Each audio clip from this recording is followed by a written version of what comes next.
நீங்கள் பார்த்துக் கொண்டிருப்பது நியூஸ் 21 தமிழ்நாடு செய்திகள்.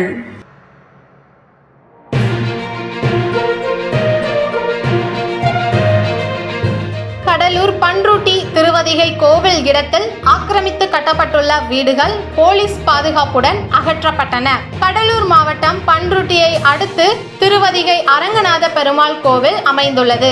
இந்து சமய அறநிலையத்துறை கட்டுப்பாட்டில் உள்ள இந்த கோவிலுக்கு சொந்தமான இடத்தை 30க்கும் மேற்பட்ட குடும்பங்கள் 20 ஆண்டுகளாக ஆக்கிரமித்து வீடு கட்டி வசித்து வருகின்றனர். கோவில் இடத்தை ஆக்கிரமிப்பு செய்தவர்களுக்கு இந்து சமய அறநிலையத்துறை தாமாக முன்வந்து அகற்றிக் கொள்ள வேண்டும் என்று ஏற்கனவே நோட்டீஸ் வழங்கியுள்ளது. ஆக்கிரமிப்பு அகற்றிக் கொள்ளாத காரணத்தினால் இந்து சமய அறநிலையத்துறை சார்பாக இணை ஆணையர் பரணிதரன் உத்தரவின் பேரில் கடலூர் இந்து சமய உதவி ஆணையர் சந்திரன் முன்னிலையில் பலத்த போலீஸ் பாதுகாப்புடன் ஜேசிபி இயந்திரம் மூலம் இடித்து அகற்றப்பட்டன. பொதுமக்கள் இடித்து அகற்றப்பட்ட இடத்திலிருந்து தங்கள் உடைமை பொருட்களை எடுத்துக்கொண்டு வெளியேறினார்கள். இதனால் அந்த பகுதியில் பெரும் பரபரப்பு ஏற்பட்டது. நியூஸ் 21 செய்திகளுக்காக கடலூர் மாவட்ட செய்தியாளர் முருகானந்தம்.